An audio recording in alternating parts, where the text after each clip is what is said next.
Good morning, y'all. I am back with your daily devotional. I hope everyone had a good night's sleep and had sweet dreams. And I hope everyone is about to have a blessed day. It's an early one, y'all, but let's get started. March 11th, 2025. Walk by faith, not by sight. As you take steps of faith depending on me, I will show you how much I can do for you. If you live your life too safely, you will never know the thrill of seeing me work through you. That's deep.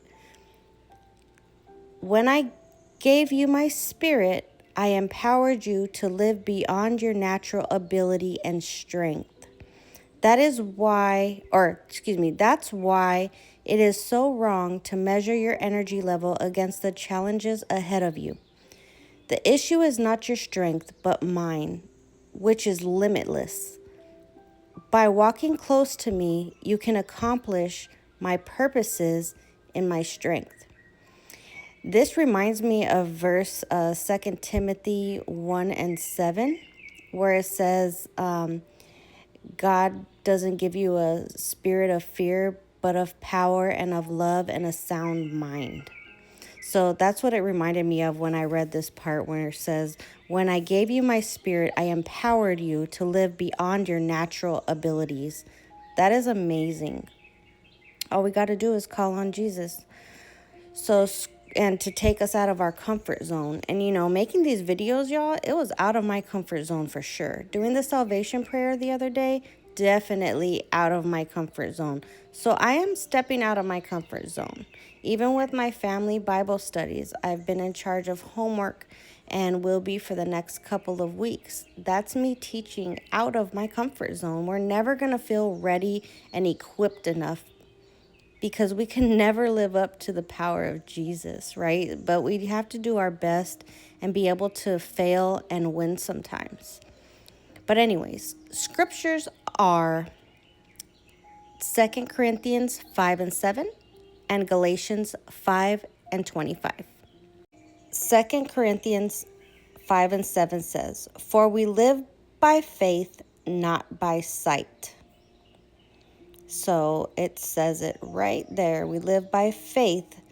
So it's not something that we're going to be able to see, but we just have to have faith in God that He's going to be our sight. He's the vision. He sees the vision for us, and we just got to trust Him. So if He tells you to do something, you just try to do it. Try to be obedient. Challenge yourself. That's what we all have to do. Okay? Galatians 5 and 25 says, since we live by the faith, rewind. Since we live by the Spirit, let us keep in step with the Spirit. And then I like what it says next. Let us not become conceited, provoking, and envying each other. Don't be jealous of what other people have. Create something unique and of your own because God created us uniquely. Okay? We don't need to be idolizing other people and what they have and be conceited either. Be boastful about what God is doing for you. I know we get excited sometimes and we want to share everything, but sometimes some things are just for you. But that's very important. Since we live by the Spirit, let us keep in step with the Spirit. So that also tells me don't move ahead of God. Okay? Let Him lead you. Let Him tell you when the right time is. Don't let other people tell you what God is trying to tell you. It's okay to look up to people sometimes and at first and help them, or them helping you try to understand, to hear God's voice and things like that. But when we become dependent on them, it can become a problem. And Satan knows that you're depending on these people too. So they can always give something false to them as well. But for the most part, people have good hearts when they're doing ministry and pastoring and things like that. So they're not going to try to lead you astray. But it's easy to hear the devil's voice as well. That's why we got to create our own bond with Jesus. Trust me, I used to use people as a crutch to get what I needed when I just needed to ask him for myself. And I appreciated the people who were there for me in the beginning of my walk. And I'm not far along, y'all, but really, I would depend on other people to tell me what Jesus was saying. And then even my pastor said, I could become a crutch for you, which in hearing God's voice. So I respected that and I understood it and I understood the assignment. So I got to work.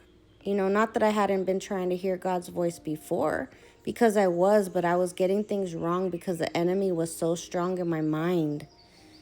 And we can't let the enemy win. We have to be able to distinguish God's voice versus the enemy's voice. And I don't care if somebody's been in pastoring for 20 years. They're still going to sometimes get it wrong. But you repent and you ask for forgiveness and you make it right with whoever you led astray or whatever the situation was. And go about your day. We are human. We don't, we're not in the spiritual realm. We're in this worldly realm. So be blessed, and I hope that this helped somebody today. I'm just letting you guys know my experiences because that's what I can speak on the most, is my own experiences. Me depending on other people to talk to God for me. Even though I was talking to God, I just wasn't patient enough to wait for him to talk to me, which it also takes patience. You could be asking God for something for a whole year and not know the answer for a whole year. So keep that in mind as well, y'all. Be blessed, and I will be back tomorrow with your daily devotional.